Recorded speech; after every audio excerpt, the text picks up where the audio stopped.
조갑제 TV 시청자 여러분 안녕하십니까? 2021년 3월 23일 새벽 6시입니다. 오늘 9시 30분 경에 안철수, 오세훈 두 사람의 최종 경선, 즉 전화를 통한, 무선 전화를 통한 여론조사 결과를 발표한다고 합니다. 그러면은 두 사람 중에 한 사람이 범야권 단일 후보가 되어 가지고 이제 본격적인 서울시장 보궐선거 운동이 시작됩니다. 그런데 매우 일찍 여론조사가 끝났다고 합니다. 어제 하루 만에 끝날 수 있었던 것은 3,200명을 대상으로 하는 여론조사였는데 응답률이 매우 높았다는 겁니다. 마치 전화가 오면은 기다렸다는 듯이 응답을 했다는 이야기입니다. 이것은 지금 서울 시민들의 가슴 속에 있는 어떤 울분을 저는 보여주는 것이라고 생각합니다. 이 경선 드라마가, 단일화 드라마가 성공했다는 이야기죠. 이것이 연장되어 가지고 분노 투표로 치러질 가능성이 저는 매우 높다고 봅니다. 그러면 이 투표율이 통상 40% 이하입니다. 보궐선거는 아마 60%까지 올라가지 않을까 하는 생각도 듭니다. 이것은 서울이 완전히 문재인 반대 도시로 변해가지고 반문 도시로 변해서 이 시민들이 지금 벼르고 있다는 느낌까지 드는 겁니다.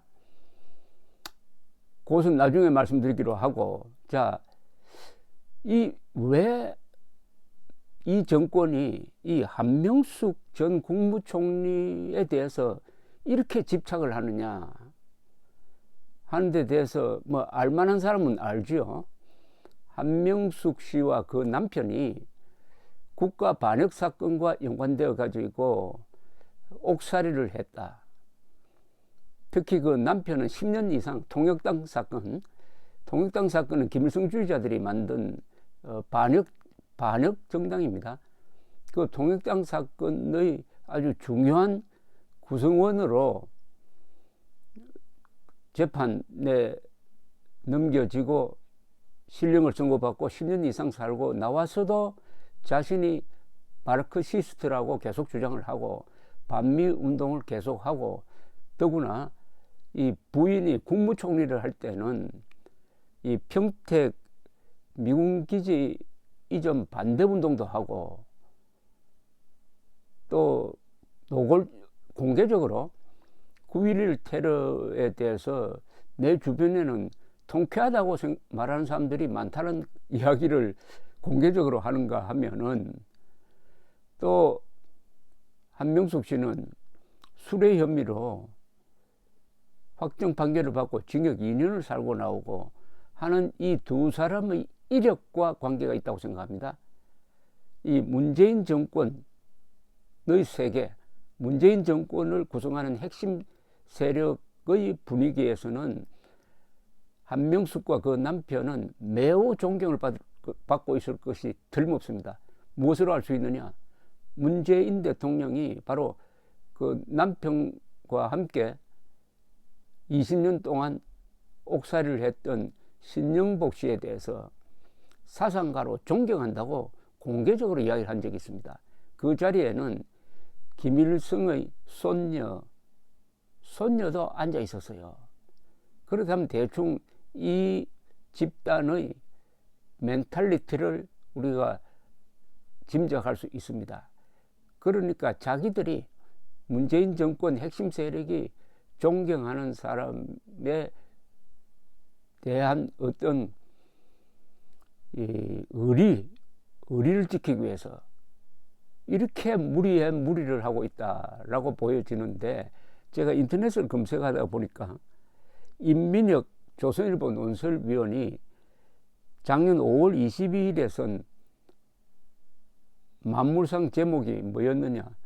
한명숙이 뭐길래였습니다. 우리가 지금 다 갖고 있는, 우리 국민들이 갖고 있는 의문에 대한 답을 하나 내놓았어요. 요걸 제가 소개를 해드리겠습니다.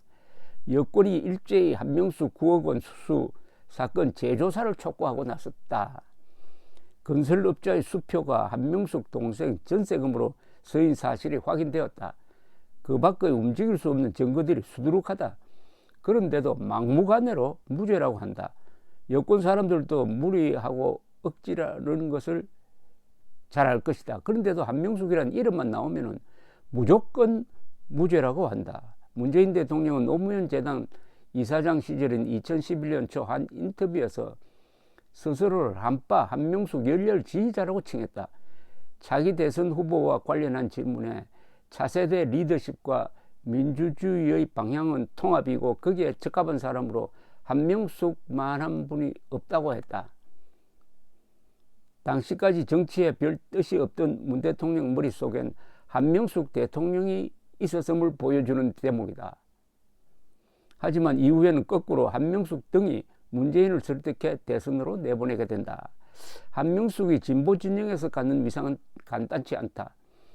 정통 운동권이자 시민단체 그룹 대모이며 친노 핵심의 민주당 적자다. 한명숙은 남편 박승준 전 성공회대 교수가 결혼 6개월 만에 통역당 간첩 사건으로 구속되면서 13년간 옥바라지를 했다. 운동권 세대기 맹렬투사로 변신한 계기라고 한다. 한명숙은 여성운동을 이끌다 김대중 정부에서 여성부 장관을 지냈고 노무현 정부 때 총리까지 올랐지만 이후 불법 정치자금을 받아 2년간 복역했다. 진보 진영에서는 사회운동, DJ 정부 장관, 정점, 검찰 수사라는 이력이 노무현을 닮았다고 보는 사람도 많다. 2009년 노 전 대통령 장례식 때 한명숙은 잔인한 세상은 인간 노무현으로 살아갈 마지막 기회를 빼앗았다고 추도사를 낭독했다. 민주당 측은 이 추도사 때문에 정치 보복을 당했다고 말한다. 이런 인식 때문에 명백한 물적 증거들도 눈에 보이지 않는 것 같다. 마치 한명숙은 돈을 받아서도 무죄라고 하는 듯하다. 2017년 한명숙 출소 때는 이해찬, 문희상, 우원식, 홍영표, 유은혜, 전해철, 김경수 등 현 정부 핵심 실세들이 총출동해 한명숙은 용감했다고 했다. 한 여권 이사는 대통령과 여당은 모두 한 전 총리에게 마음의 빚이 있다고 했다. 한명숙은 폐족된 친노를 되살리고 정권 탈환과 친문 세상 발판을 만든 주역 중 한 사람이다. 다들 그 혜택을 누리며 떵떵거리는데 정작 한명숙은 만기를 채우고 사면 복권도 받지 못했다. 는 것이다. 이들의 미안함은 이해 못할 바도 아니다. 하지만 미안하다고 유죄를 무죄로 바꾸자고 한다면 앞으로 선거에 누가 이길 때마다 유죄가 무죄되고 무죄가 유죄가 될 것이다. 이 마지막 말이 결정판이네요. 미안하다고 유죄를 무죄로 바꾸면 되겠느냐 이겁니다.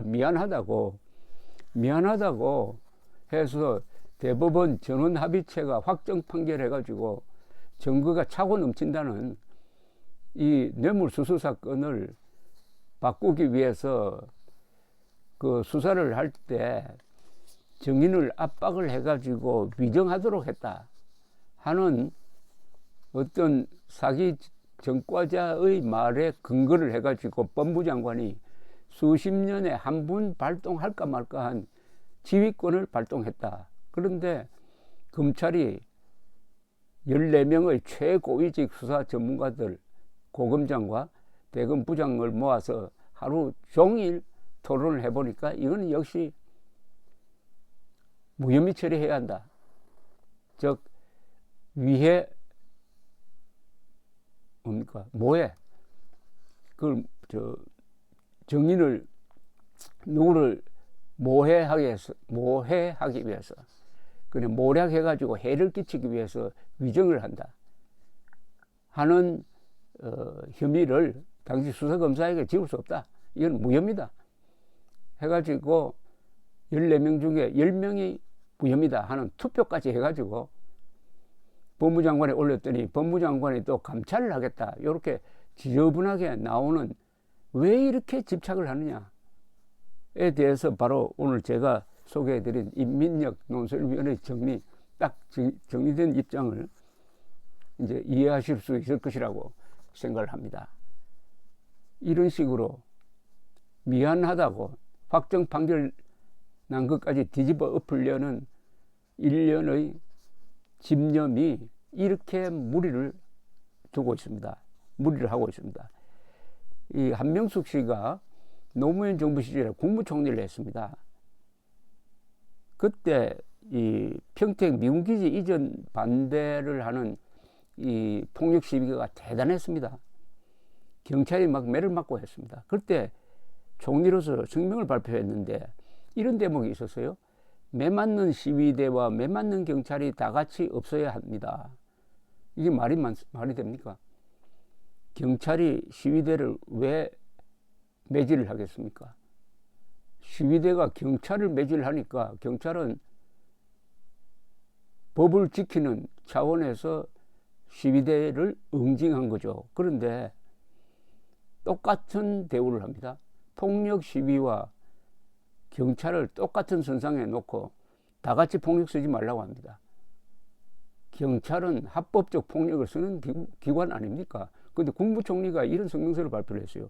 나중에 알아보니까 어떤 사실이 밝혀졌느냐 하면은 한 총리의 남편이 공동대표로 있는 단체가 평택의 이 폭동을 주동했던 평택 범대위와 같은 차원의 반미 활동을 전개했다는 사실이 그때 밝혀졌습니다.